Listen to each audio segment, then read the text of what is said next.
제외하고 감사하는 절기, 참 좋은 명절이고 풍습인데, 오늘 한 가정이 그 어떤 제외 기쁨을 22년 동안 갖지 못한 상태로, 아버지 야곱이 그동안에 내 아들 요셉이 죽었다 하고 항상 상심된 상태로 있었습니다. 현실은 기근과 가뭄이 극렬하게 찾아왔던 해였지만 아버지는 오히려 그런 문제 안제가 자기 사랑하는 아들 요셉을 만나지 못한다는 것에 대한 아쉬움으로, 아픔으로 22년을 보내고 있었습니다. 그때 애굽으로 갔던 형들이 와서 말합니다. 아버지, 요셉이 살아있습니다. 이제 총리가 되어 있었습니다. 정말이냐? 예, 여기 증거가 있습니다. 요셉이 보낸 수레를 보십시오. 그 수레와 실려진 물품을 보면서 아버지 야곱이 너무 놀라면서 드디어 내가 만족하다, 내가 족하다. 그리고 아들과 제외하며 애굽으로 이주하게 되죠. 그때 야곱의 가족들이 70명이 와서 우선은 고센 땅에 있게 됩니다. 그리고 요셉은 바로라고 하는 그 당시 애굽의 왕, 통치자에게 아버지와 형들을 데리고 인사를 시키러 가는 것이죠. 그 아버지가 가면서 바로를 축복하고 바로는 다음같이 묻습니다. 너의 나이가 얼마냐? 그럴 때 야곱은 이렇게 말합니다. 내 나그네 길의 세월이 130년이니이다. 내 나이가 얼마 못되니 우리 조상의 나그네 길의 연주에 미치지 못하나 험악한 세월을 보내었나이다 하고 보고하게 되죠. 자, 여기서 야곱은 자기 인생을 두 가지로 정의합니다. 첫째, 내 인생은 나그네 길입니다. 한 고백이에요. 실제 이것은 야곱만이 아니라 야곱의 할아버지 아브라함도 했던 고백입니다. 아브라함은 창세기 23장 2절로 4절 말씀에 사라가 가나안 땅 헤브론 곧 기럇 아르바에서 죽음에 아브라함이 들어가서 사라를 위하여 슬퍼하며 애통하다가 그 시신 앞에서 일어나 나가서 헷 족속에게 말하여 이르되 나는 당신들 중에 나그네요 거류하는 자이니 당신들 중에서 내게 매장할 소유주를 주어 내가 나의 죽은 자를 내 앞에서 내어다가 장사하게 하시오. 아멘. 이렇게 해서 거래가 성사가 돼요. 은 400세겔로 그 만물의 헤브론에 굴을 매입하게 되죠. 그 굴이 이제 믿음의 주장인 아브라함과 사라, 아들 이삭과 리브가, 또 손자 야곱과 레아까지 다 거기 이제 무덤으로 쓰게 됩니다. 그때 아브라함은 헷 족속이 자기를 밝히는데 나는 나그네입니다 라고 말을 합니다. 두 가지 의미가 있죠. 안심하십시오. 나는 이 땅에 잠깐 왔다가 떠난 사람입니다. 아주 정착하여서 이 땅을 넘보는 사람이 아닙니다. 안심하십시오. 두 번째는 어떤 뜻이냐면 나는 하나님에 의해서 움직이는 사람이에요. 오늘 여기까지 인도하신 하나님이셨고 구원을 필요하여 사게 되었지만 난 또 주님의 명에 의해서 움직일 사람입니다. 자기 신분 두 가지를 그렇게 말한 거였습니다. 예수님도 사람으로 오셔서 내게 공생일을 보내셨고 승천하신 이후에 주님께서 우리에게 다시 오시겠다는 약속하셨지만 이 땅에 있을 때의 세월을 나그네라고 정의해 주셨습니다. 마태복음 25장 34절로 36절 말씀 보시면 그때 임금이 그 오른편에 있는 자들에게 이르시되 내 아버지께 복받을 자들이여 나와 창세로부터 너희를 위하여 예비된 나라를 상속받으라.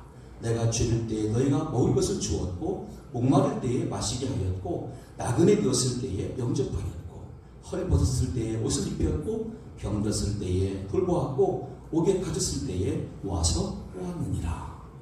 그렇게 예수님의 생애를 회상하셨죠. 그때 옆에 있는 저희들이 묻습니다. 우리가 어떻게 이렇게 한 적이 있습니까? 한 적이 없는데요.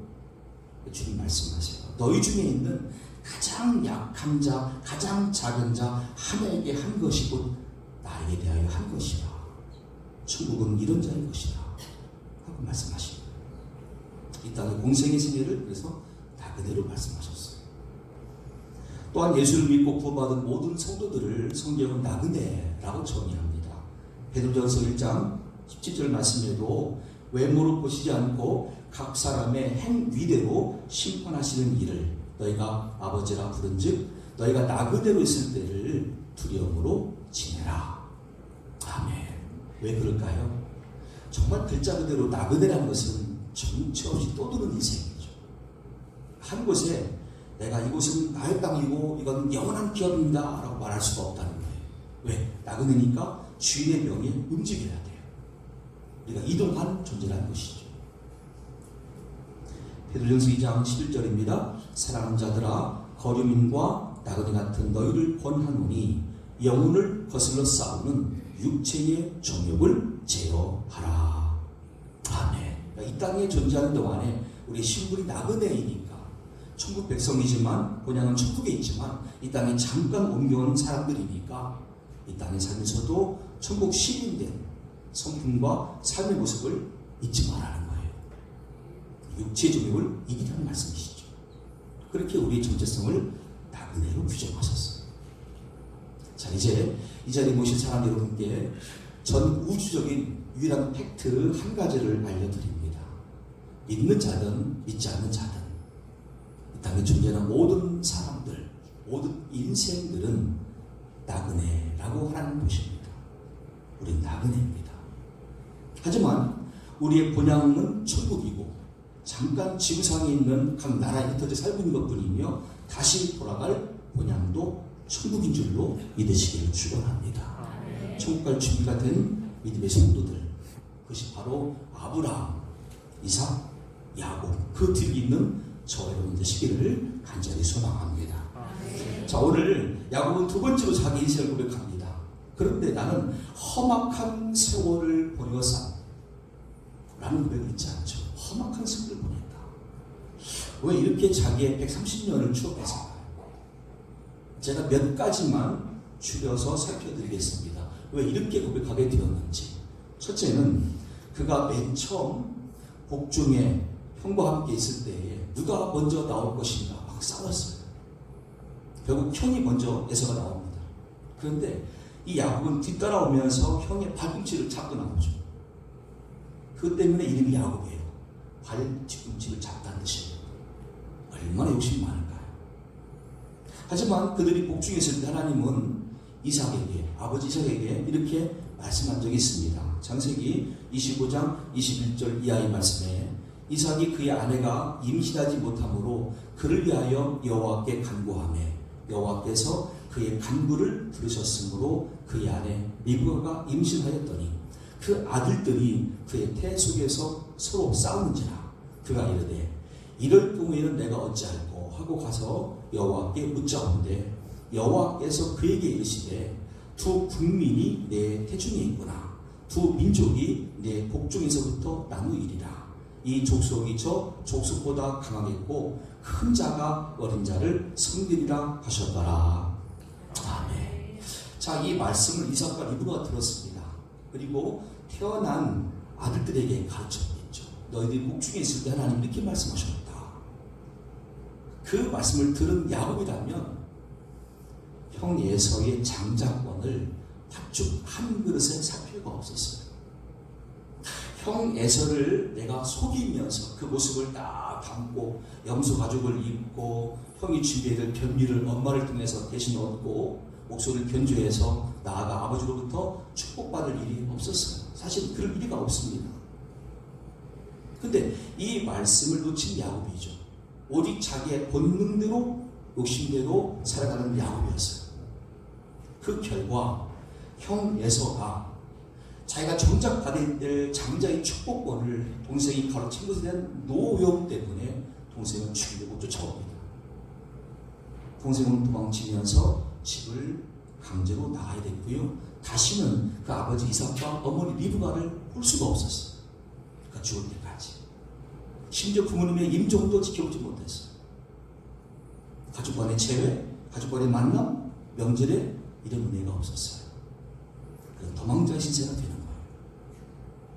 그러니까 첫 번째부터 그런 험악한 세월을 보내게 된 거예요. 자기 욕심 때문에.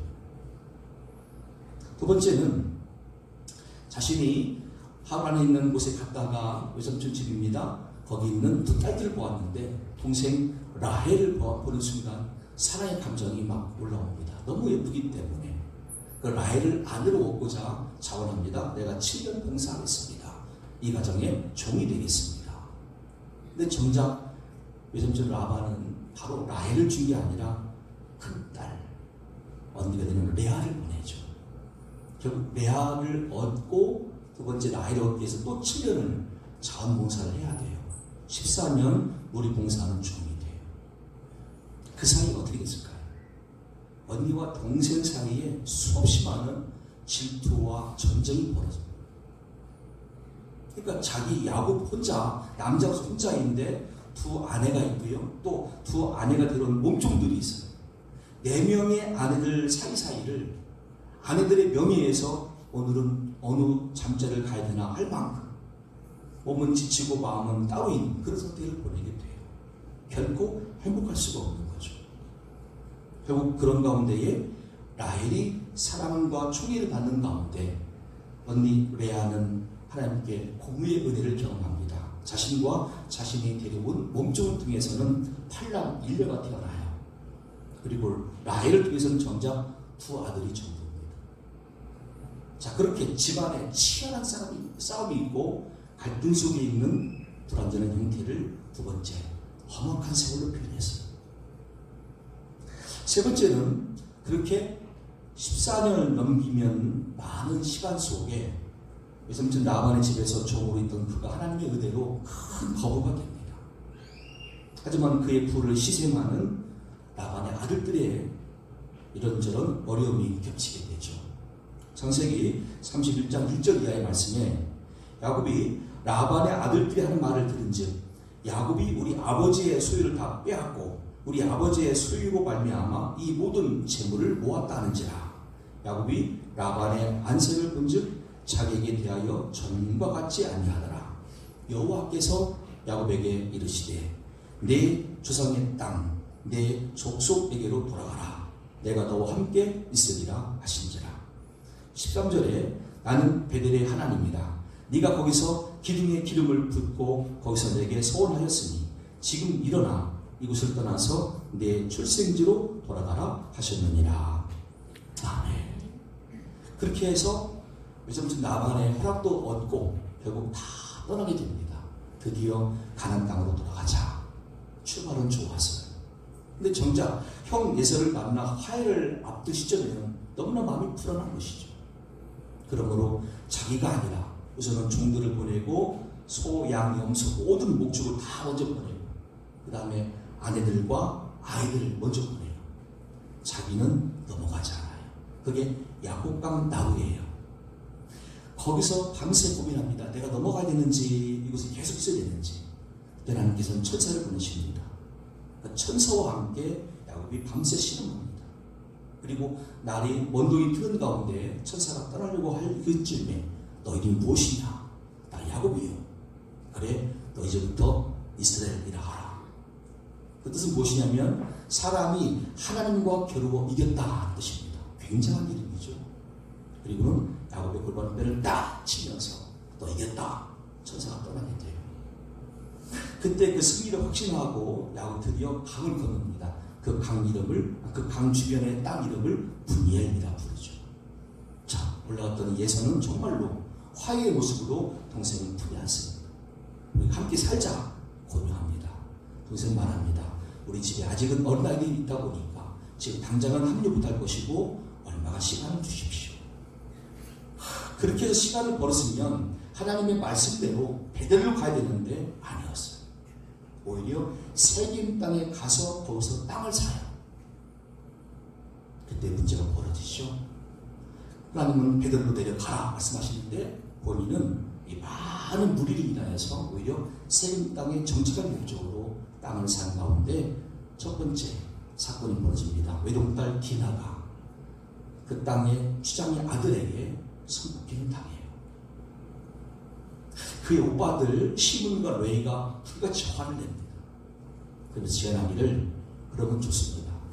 당신의 아들이 욕고 있는 내 여동생인데 장가는 들고 결혼을 시켜야 되기 때문에 우리 전통대로 할례를 받으시오. 세겜에서 남자들이 전부 다 할례를 받게 했어요. 남자분들은 아시겠지만 할례를 받으면 3일 동안은 거의 휴식 가운데 있어야 됩니다. 쉬어야 됩니다. 그 3일 동안에 시므과 레이가 칼을 들고 가가지고 다 죽인 거예요. 집단 살인극이 생긴 거예요. 뭐 때문에요? 아버지 야곱이 지체하며 그 땅에 머무르기 때문이에요. 사실은 베델로 갔으면 그런 문제가 없었어요. 그때서야 야곱이 하나님께 회개 고백합니다. 이제라도 베델로 올라가겠습니다. 그러니까 그때 사건이 험악한 자기 세월이 되는 거예요. 자, 네 번째는 마지막에 사역했던 여인 라헬을 통해서 드디어 요셉을 얻어요. 요셉이 얼마나 또 잘생겼고 지혜가 있고 멋진 청년이었는지. 요셉은 총애합니다. 모든 좋은 음식, 모든 좋은 옷을 전부 다 요셉에게만 다 집중시킵니다. 때문에 형들로부터 엄청난 중상모략을 당하게 돼요. 나중에 형들은 요셉을 팔아버립니다. 미디안 상인에게. 상인이 애굽으로 갔고 애굽의 보디발 장군의 집에 종으로 팔아는 거죠. 그리고는 그 동생 요셉이 가져왔던 그 옷에 짐승 피를 묻히고 아버지께 보여드립니다. 그때 그것을 본 아버지 야곱이 이렇게 말합니다. 창세기 37장 33절 이하입니다. 아버지가 그것을 알아보고 이르되 내 아들의 옷이라 악한 짐승이 그를 잡아 먹였도다. 요셉이 분명히 찢겼도다 하고 자기 옷을 찢고 굵은 배로 허리를 묶고 오래도록 그의 아들을 위하여 애통하니 그의 모든 자녀가 위로하되 그가 그 위로를 받지 아니하여 이르되 내가 슬퍼하며 스울로 내려가 아들에게로 가리라 하고 그의 아버지가 그를 위하여 울었더라. 아멘. 스울은 죽음의 자리, 지하세계예요. 어떤 말이냐면 나도 같이 죽겠습니다. 그런 뜻이었어요. 그 정도로 비통한 야곱의 모습이었어요. 그러니 자신의 편애가 불러온 이 불행에 대해서 그때는 몰랐죠. 이제 바로 앞에 서서 고백해 보건데 그때도 험악한 세월이었습니다. 라고 말하는 거예요. 결국 130년 세월을 살았던 야곱이 자기를 평가할 때 두 가지입니다. 첫째, 나는 나그네 인생이었습니다. 두 번째, 험악한 인생이었습니다. 어떻습니까? 우리들도 야곱은 아닐지라도 야곱만큼 욕심이 지나쳐서 화를 가져온 적 없습니다. 하나님을 믿고 말씀 안에 거하면 당연히 하나님 인도하십니다. 복 주십니다. 살려주십니다. 부흥케 하십니다. 그런데 우리 욕심이 앞서가는 거예요. 그러면서 화를 만나는 거예요. 그리고 그 인생을 평가할 때 우리도 말할 수 있습니다. 나도 험악한 세월을 보냈습니다. 그럼 이렇게 살아온 인생은 결코 행복하다 말할 수 없겠죠. 그렇다면 이 야곱은 이대로 죽어야 됩니까? 아니죠. 하나님은 아브라함과 이삭과 야곱이 하나님이셨어요. 이 불행을 만난 야곱, 험악한 세월을 살았던 야곱을 바꾸신 분은 다름 아닌 하나님이셨어요. 그토록 하나님 말씀을 듣지 않은 야곱이에요. 그토록 자기 본능대로 욕심대로 충실한 야곱이었어요. 하지만 하나님은 말씀하신 것을 잊지 않고 하나님 아버지께서 친히 할아버지인 아브라함에게 먼저 하신 그 약속대로 신실한 언약의 혈통 가운데 있는 야곱을 변화시키셨어요. 야곱은 하나님에 의해서 변화가 돼요. 그 변화의 모습이 본문의 말씀입니다. 요셉이 자기 아버지 야곱을 인도하여 바로 앞에 서게 하니 야곱이 바로에게 축복하며 바로가 야곱에게 묻되 네 나이가 얼마냐? 야곱이 바로에게 아뢰되 내 나그네 길의 세월이 130년이니이다. 내 나이가 얼마 못 되니 우리 조상의 나그네 길의 연주에 미치지 못하나 험악한 세월을 버려나이다 하고 야곱이 바로에게 축복하고 그 앞에서 나오니라. 아멘. 이제까지 야곱이 만난 모든 화는 다 출발점이 자기 욕심이었습니다. 내가 형을 속이고 또는 팥죽 한 그릇으로 장작분을 사고 축복을 받으리라. 욕심이죠. 내가 저 여인 라헬을 얻으리라. 욕심이죠. 그 때문에 오히려 그 자매 간에 막 싸움이 되고요. 나중에 라헬은 정작 자기와 함께 무덤에 같이 가지 못해요. 무덤에 간 사람은 레아의 뼈예요. 라헬은 따로 베들레헴에 장사하더래요. 욕심이죠. 자기 욕심으로 요셉을 끌어안고 싶었어요. 하지만 요셉은 종으로 팔려요. 나중에 22년 만에 만나요. 다 욕심 때문에. 하지만 그 야곱이 드디어 하나님과 함께하는 세월 속에 인내의 고통 속에 자신을 돌아봅니다. 내가 욕심을 인하여 화를 만났구나. 욕심을 비우자 하나님 사랑이 넘치고 하나님 마음이 자기 안에 옮겨옵니다. 그리고 그 마음이 드니까 주변 사람들의 상황이 보입니다. 우선은 나와 함께 애국으로 기여했던 70명 가족이 보일 것이고 애국 땅에 있는 바로라고 하는 왕이 보일 것이고 그 사람을 찾아 나갈 때에 자기 안에 있는 것은 아무것도 없지만 나에게 있는 하나님의 그 엄청난 은혜를 기반으로 축복하게 됩니다. 왕이시여 내가 믿는 주 여호와의 이름으로 당신에게 축복합니다. 난 당신을 하나님의 사랑으로 축복합니다. 라고 말하게 됩니다. 우리 안에 욕심이 많은 사람들은 다른 사람들 축복할 수 없어요. 왜? 여전히 받기를 원하니까요. 이게 어린아이 신앙이에요. 계속 나만 위에 달래요. 나만 인정이 달래요. 나한테만 달래요. 하지만 그럴 수 없잖아요. 그 어린아이 시점에서 자라야 되는데요. 좀 전에 9시 어린이 예배 때 그런 일화가 있었습니다. 우리 남자 어떤 어린아이가 이렇게 답변했다고 그래요. 우리 집사람 사모님이 아무개야 너에게 예수님은 어떤 분이시오? 라고 질문했대요. 그랬더니 이 어린 학생이 하는 말이 예, 예수님은 저의 내비게이션이에요 라고 말했대요. 나의 내비게이션 뭔지 아시죠? 차에 붙어 있어서 내가 그 길을 갈 때 내비게이션의 음성대로 또는 보여주는 표시대로 가야 돼요. 딴 길로 가면 안 되는 거예요. 곧 예수님은 내 인생의 길이요 진리요 생명이십니다. 그 표현을 이 어린아이는 내비게이션입니다 라는 말을 했어요. 맞습니다. 우리가 욕심을 살 때는 내비게이션을 안 보잖아요. 무시하는 거예요. 왜? 내 뜻이 있고 내 간 길이 있으니까. 근데 정작 화를 만난 다음에 깨닫습니다. 내가 진작 볼 걸. 내비게이션을 한번 들어가 볼 걸. 참고해 볼 걸. 혹시 우리 인생이 자꾸 이렇게 과거의 모습으로 돌아가서 내비게이션 되시는 주님을 의지하지 않고 말씀을 의지하지 않고 하나님께 묻지 않고 살아간다면 그 인생은 불행할 뿐입니다. 그 욕심 내려놓으십시오. 그 자리에 하나님 마음을 담으시고 하나님 말씀을 딱 모시면 그 말씀은 내 안에서 능력이 되어서 내가 드디어 사람이 충만한 사람, 심지어 가족과 지역 주민들과 교회 교인들을 향해서 축복하는 사람으로 바꿀 수가 있는 은혜가 되는 줄로 믿습니다. 예수님도 오병의 기적을 행하신 자리에서 가장 먼저 한 게 무엇인지 아시겠습니까? 축사하신 거예요. 한 어린 소년이 자기가 먹을 도시락을 가져왔습니다. 안드레를 통해서 가져왔습니다. 주님, 저 아이가 자기 도시락을 가져왔는데요. 오병이어예요. 보리떡 5개와 물고기 2마리예요. 이것이 뭐 얼마나 될까요? 여기 2만 명이 앉아있는데. 맞습니다. 갈릴리 해변가에 2만 명이 쫙 앉아있어요. 장정 남자들만 5천 명이에요. 그러니까 여자분들과 나이 많으신 분들과 어린아이들 포함시키면 2만 명 넘겠죠. 주님은 아무 말씀 없이 딱 받아드시고 하늘 향하여 딱 높이 드시고 이렇게 말씀하십니다. 하나님 감사합니다. 이 어린아이가 자신의 도시락을 하나님께 먼저 드립니다. 받으셔서 그리고 복 주시옵소서. 여기 있는 모든 회중이 다 먹고 남는 모습으로 영광 돌리셔서 주님이 축사하시고 나눠주시는데 얼마나 많은 사람들이 먹어도 남는지 다 남는 것만 모아도 12광주리였다 말씀하셨어요. 어떻습니까?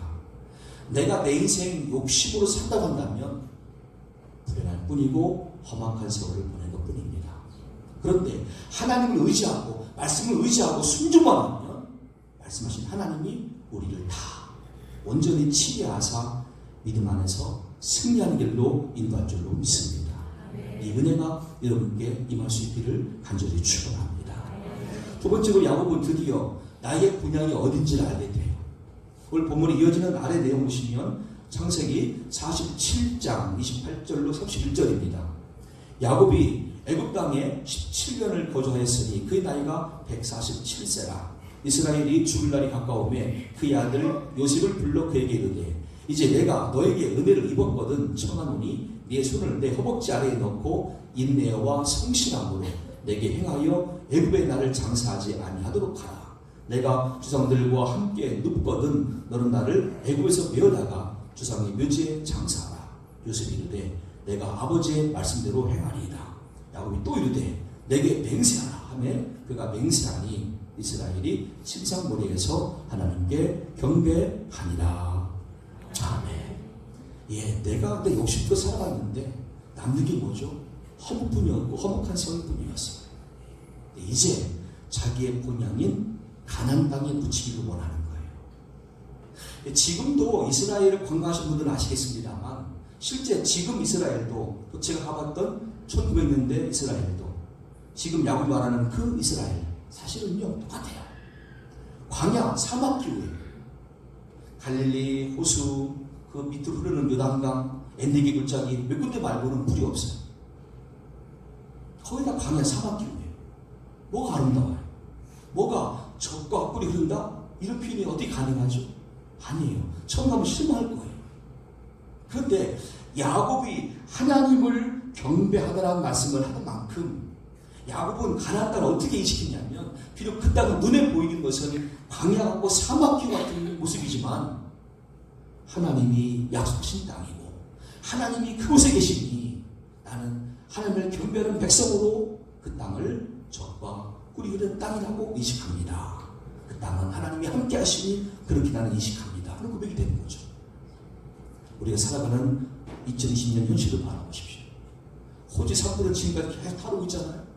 전 세계 모든 빙하와 열매들이 다 지금 불태워지거나 녹아지고 있고요. 그리고 지금 창궐하고 있는 신종 코로나 바이러스. 걷잡을 수 없어요. 이런 세월을 살아가야 될 저희들에게 무엇이 필요합니까? 현실은 묵묵하지 않습니다. 버겁습니다. 하지만 하나님이 약속하신 말씀이 내게 있고 또 하나님의 은혜가 나에게 임하고 있으니 나는 현실을 가나안 땅으로 보자는 것이죠. 주님이 나와 함께 하시니 내가 관 이곳이 복지가 되는 것이고 나는 복받은 인생입니다라고 말할 수 있게 되는 것이죠. 그게 천국을 향하는 행복한 성도의 길인 줄로 믿습니다. 지난 14일 날 저는 우리 지방의 이감찰 목사님들 모임 가운데에 가파도끼 목사님과 함께 밥 먹을 기회가 있었습니다. 그분이 이런 말씀 하시더라고요. 제가 15일 날 밥을 함께 먹었는데 그 전날 14일 날 저녁에 우리 교회 성도가 소천했대요. 하늘나라로 부름 받았대요. 누굽니까? 예, 과거 땅벌파의 두목이었고 암흑세계를 주름잡았으며 원래 제주도에 있는 길을 만들었던 기척자 서동철 성도입니다. 그런 거예요. 깜짝 놀랐어요. 나이도 아직 젊은 텐데요. 예, 61세밖에 안 됩니다. 어떻게 해요?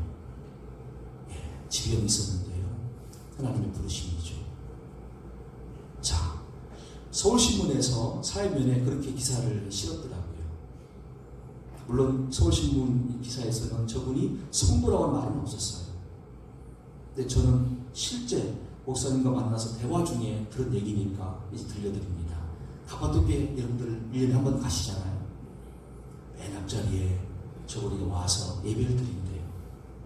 목사님이 설교를 잘하든 못하든 길든 짧든 말씀할 때마다 아멘 아멘 아멘. 때로는 눈물로 쫙 봤는데 내가 살아온 세월이 험악한 세월이었어요. 자신의 과거를 절대 미워할 수 없잖아요. 암흑세계였습니다. 얼마나 많은 사람들이 피해를 끼치겠습니까? 그걸 알기 때문에 눈물로 회개하면서 천국을 향하는 준비를 다 하고 있었는데 그때 부름 받아서 떠나게 되었고 이제 이번 주에 장례식을 치르립니다 말씀하시는 거예요. 아무리 이 땅에서 잘 살다 하는 인생도 험악한 세월을 따는 인생도 결국은 죽습니다. 어디를 향하신 인생입니까? 전도서 7장 14절로 말씀합니다. 형통한 날에는 기뻐하고 곤고한 날에는 되돌아보아라. 이 두 가지를 하나님이 병행하게 하사 사람이 그의 장래일을 능히 헤아려 알지 못하게 하셨느니라. 아멘. 우리는 교만할 수 없고 미리 안다 말할 수 없어요. 항상 그때그때마다 주신 은혜로 살아가는 것이고 주신 말씀으로 살아가는 것뿐이에요. 그런데 우리 목적은 어디를 향해 되겠습니까? 고린도후서 5장 1절입니다.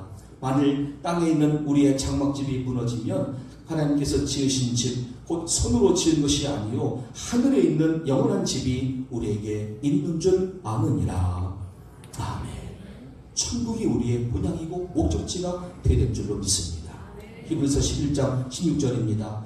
그들이 이제는 더 나은 본향을 사모하니 곧 하늘에 있는 것이라. 이러므로 하나님이 그들이 하나님이라 일컬음 받으심을 부끄러워하지 아니하시고 그들을 위하여 한 성을 예비하셨느니라. 아멘. 이렇게 결론을 내릴 수가 있겠죠. 행복한 삶, 행복하는 길이 무엇입니까? 지금 당장 예수님을 그리스도로 믿어 하나님의 자녀로 사는 것입니다. 그리고 하늘나라가 나의 목적지며 본향인 것을 분명히 알고 고백할 수 있는 삶 가운데에 우리의 미래가 영원한 나라 아버지의 품될 수 있기를 예수님의 이름으로 간절히 축원합니다.